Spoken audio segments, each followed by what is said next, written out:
সুপ্রিয় দর্শক, সবাইকে আমন্ত্রণ জানাচ্ছি বৈশাখী টেলিভিশনের নিয়মিত স্বাস্থ্য ও চিকিৎসা বিষয়ক আয়োজন বৈশাখী হেলথের আজকের পর্বে। পুরো আয়োজন জুড়ে আপনাদের সাথে আছি আমি ডক্টর ফারজানা আলী। আপনাদের স্বাস্থ্যগত নানা সমস্যার তাৎক্ষণিক সমাধানের জন্যই আমাদের আয়োজন, এবং এই আয়োজনে সম্পৃক্ত হন দেশ বরেণ্য স্বনামধন্য চিকিৎসকগণ। দর্শক, শুরুতেই জানিয়ে দিচ্ছি আমাদের আজকের আলোচনার বিষয়বস্তু। আজ আমরা কথা বলবো ত্বকের সার্জিক্যাল চিকিৎসা।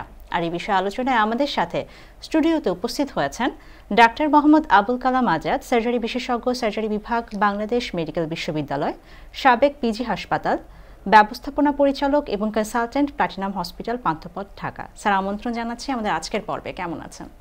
জি ভালো, আপনি ভালো আছেন? জি স্যার, আমিও ভালো আছি এবং আপনাকে অসংখ্য ধন্যবাদ আপনার ব্যস্ততম সময় থেকে আমাদেরকে দেওয়ার জন্য।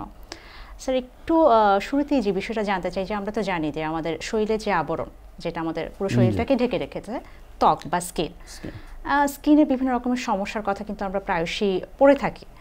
এর মধ্যে কোন কোন সমস্যার ক্ষেত্রে আসলে সার্জারির প্রয়োজন পড়ছে? ধন্যবাদ আপনার এই প্রশ্নের জন্য।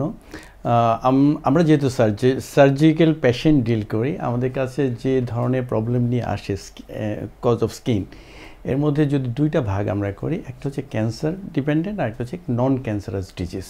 নন ক্যান্সারাস ডিজিজে প্রথমেই যে পেশেন্টগুলো আসে, বিশেষ করে সমস্ত শরীর টিউমার, এক ধরনের টিউমার, সিস্ট। এছাড়া কিছু পেশেন্ট আছে হচ্ছে তিল নিয়ে আসে, যেগুলো কালো তিল, চুলকায়, হেয়ারি, চুল থাকে এই ধরনের। এছাড়া আরও পেশেন্ট কিছু আসে যেটা হচ্ছে আগলি স্কার, কোনো কারণে তার দাগ বসে গিয়েছিল, দেখতে খারাপ লাগে, সেগুলো কারেকশন করার জন্য আসে। আর যদি সার্জিক্যাল ভাবটা আমরা ধরি, সার্জিক্যালের মধ্যে বিশেষ করে যে পেশেন্ট কমনলি আসে সেটা হচ্ছে দীর্ঘ সময় তার এক ধরনের আলসার, যেটা বিভিন্ন রকম ট্রিটমেন্ট পেয়েছে কিন্তু ঠিক হয় নাই, মানে রিকভারি হচ্ছে না। এই ধরনের পেশেন্টগুলো যখন আসে, এবং এই ধরনের আলসারগুলো ম্যাক্সিমাম ক্ষেত্রেই ক্যান্সার হয়ে থাকে। স্যার, আমরা কিন্তু জানলাম যে আসলে স্কিন বা ত্বকের কোন কোন সমস্যার ক্ষেত্রে সার্জারিটা প্রয়োজন পড়ছে।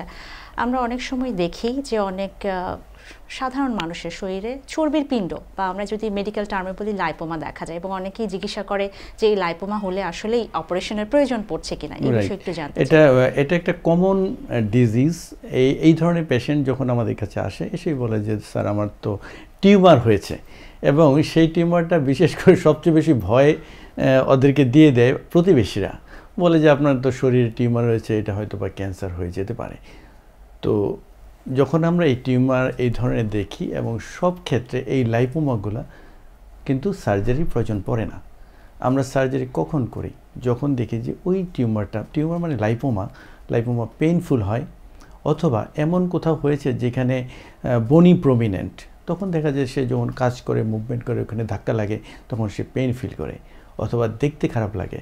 কিছু কিছু ক্ষেত্রে পেশেন্ট নিজেই বলে যে স্যার আমার তেমন কোনো সমস্যা হচ্ছে না, কিন্তু আমার এক ধরনের সাইকোলজিক্যাল একটা চাপ যে আমার শরীরে কেন টিউমার, এবং এই টিউমারটা তো আমার শরীর থেকে বিভিন্ন রকম রক্ত নিয়ে চলছে, সো আমার স্যার এটা চিকিৎসা করে দেন। সেই ক্ষেত্রে আমরা চিকিৎসা করি, এবং চিকিৎসা একটাই, অপারেশন। আমরা কিন্তু জানলাম স্যার যে লাইপোমার ক্ষেত্রে আসলে অপারেশনের প্রয়োজন পড়ছে কি না পড়ছে না। আরেকটি সচরাচর দেখা যায় যে আমাদের শরীরে, পুরা সারা শরীরের মধ্যে ত্বকে লাল লাল তিল, কালো তিল, বিভিন্ন তিল দেখা যায়। এই তিলের ক্ষেত্রে আসলে অপারেশনের প্রয়োজন পড়ছে কিনা? আচ্ছা, তিল আমরা অনেক সময় মানে জায়গা বেসিসে, বডির স্পেস বেসিসে আমরা কিন্তু তিল একটা সুন্দরের প্রতীক মনে করি, কিন্তু এটা কখনো কখনো এটা খুব ডেঞ্জারাস পর্যায়ে চলে যায়। অর্থাৎ তিল যখন বেশি কুচকুচে কালো হয়ে যায়, তখন এটার নামটাই চেঞ্জ হয়ে যায়। অর্থাৎ তিল মানে মেডিকেল ভাষায় বলা হয় মোল থেকে চলে যায় তখন নিভাস। ওই নিভাসটা কীরকম? নিভাসটা হচ্ছে প্রি মেলিগনেন্ট কন্ডিশন, অর্থাৎ ক্যান্সার ডেভেলপ করার আগের স্টেজ। যে কোনো সময় এটা ক্যান্সারে পরিণত হয়ে যেতে পারে। সেই ক্ষেত্রে এটার অবশ্যই সার্জিক্যাল ট্রিটমেন্ট দরকার। আচ্ছা, মানে যখনই ক্যান্সারে পরিণত হবে বা ওই যে স্টেজে যাবে, তখনই অপারেশনের প্রয়োজন পড়ছে। অবশ্যই স্যার, আপনি কিন্তু আরেকটি রোগের কথা বলছেন, সিবিসিএস সিস্ট হলেও কিন্তু অনেক সময় দেখা যায় যে আচ্ছা, সেবাসিয়াস সিস্ট, হ্যাঁ, এই ক্ষেত্রে সার্জারি অবশ্যই প্রয়োজন। কারণ যদি আমরা সার্জারি না করি, তার আগে আমার জানতে হবে সেবাসিয়াস সিস্ট আসলে কি। এটা হচ্ছে লোমকূপ থেকে সাধারণত হয়। যখন কখনো কোনো লোমের গোড়াটা বন্ধ হয়ে যায়, তখন ওইটার যে সিবাম থাকে, ওইটা কালেকশন হয়ে থাকে, হয়ে এক ধরনের সিস্ট তৈরি হয়, এবং এটা কখনো কখনো ওই সিস্ট ব্রাস্ট হয়ে ইনফেকশন হয়ে যায়, তখন কিন্তু সার্জারি অবশ্যই দরকার এবং আর্জেন্ট সার্জারি প্রয়োজন হয়ে পড়ে। দ্যাটস ওয়াই সেবাসিস সিস্ট হলেই চিকিৎসার দরকার এবং সার্জিক্যাল ট্রিটমেন্ট দরকার। স্যার আমরা কিন্তু আরেকটি রোগ একটু জানতে চাই যে আলসার নিয়ে কিন্তু বলছিলেন যে ঘা হয়েছে, ঘা হওয়ার পরে চিকিৎসা নিয়ে অনেকে দেখা যায় ড্রেসিং, আমরা যদি বলি ড্রেসিং করেন, অনেকে চিকিৎসা নেন, মেডিকেল ট্রিটমেন্টও নিচ্ছেন, কিন্তু আলসার ভালো হচ্ছে না, মানে ঘা ভালো হচ্ছে না। কোন কোন ক্ষেত্রে আসলে এই সমস্যাটা হতে পারে? আচ্ছা, এই ক্ষেত্রে হচ্ছে পেশেন্টরা যখন আমাদের কাছে আসে, বিশেষ করে কজ অফ ক্যান্সার, ওরা দেখা যায় তার আগে দীর্ঘ সময় একটা চিকিৎসা নিয়ে আসে, লং টাইম। আপনি যেটা বললেন যে প্রথম ড্রেসিং, অ্যান্টিবায়োটিক, এই ধরনের অনেক রকম চিকিৎসা পাবে সে, বাট ভালো কিন্তু হচ্ছে না। তখন যখন আমাদের কাছে আসে, আমরা ফার্স্টে যেটা করি, একটা বায়োপসি করি, দেখি যে ওটার মধ্যে ক্যান্সার জীবাণু আছে কি নেই। যদি ক্যান্সার জীবাণু থাকে তখন আমরা এটা সার্জারির দিকে যাই। স্যার, এই যে ক্যান্সারের দিকে যাচ্ছে একজন রোগী বা একজন সাধারণ মানুষ কিভাবে বুঝবেন, লক্ষণগুলো কিভাবে প্রকাশ পাচ্ছে, কোনো লক্ষণ প্রকাশ পাচ্ছে কিনা স্কিনের ক্ষেত্রে? জি স্যার। আচ্ছা, যদি সে দেখে যে একটা আলসার নিয়ে আসছে, আলসার কখনো ভালো হচ্ছে না, দীর্ঘ সময় সে ট্রিটমেন্ট নিল কিন্তু ভালো হচ্ছে না, তাহলে পেশেন্টের বোঝা উচিত যে হ্যাঁ, এটা আমার এক ধরনের ক্যান্সারের দিকে চলে যাচ্ছে। তখন সার্জারি অবশ্যই সার্জনের মানে সাক্ষাৎকার নেওয়া উচিত সেক্ষেত্রে। আচ্ছা স্যার, আমরা শুরুতে একটু লাইপোমার বিষয়ে বলছিলাম। লাইপোমাতে যারা ভুগছেন, দেখা যায় যে সারা জীবনে শরীরের মধ্যে একটা চর্বিপিণ্ড নিয়ে আছেন, অপারেশন করছেন না, এই যে চিকিৎসকেরা শরণাপন্ন হচ্ছেন না, তাতে কি তাদের কোনো ঝুঁকির সম্ভাবনা আছে কিনা? লাইপোমা থেকে সাধারণত আমরা ঝুঁকি বলতে তো বুঝি যে এটা টার্ন টু ক্যান্সার, ম্যালিগন্যান্সির দিকে যায় কিনা, এটা খুবই মানে মিনিমাম পার্সেন্টেজ যেটা টার্ন টু ম্যালিগন্যান্সি।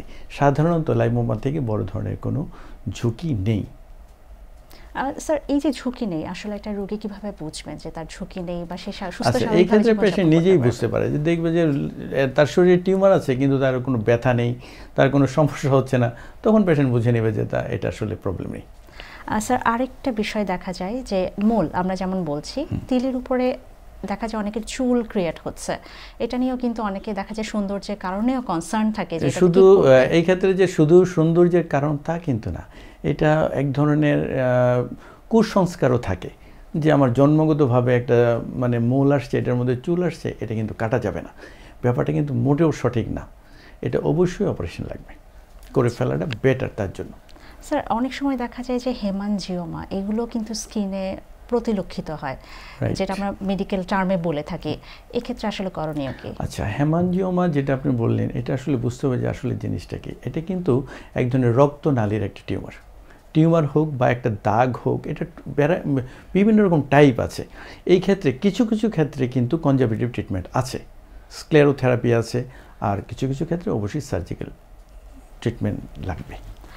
স্যার, আমরা একদমই সর্বশেষ মুহূর্তে চলে এসেছি। সার্বিকভাবে আমরা যেহেতু ত্বকের সার্জিক্যাল বিভিন্ন সমস্যার কথা আপনার কাছ থেকে জেনেছি, এবং কখন আসলে অপারেশনের প্রয়োজন, কখন অপারেশন প্রয়োজন না, সেই বিষয়ে বিস্তারিত জেনেছি, তারপর আমাদের দর্শকদের জন্য সার্বিকভাবে আপনার কি পরামর্শ থাকবে?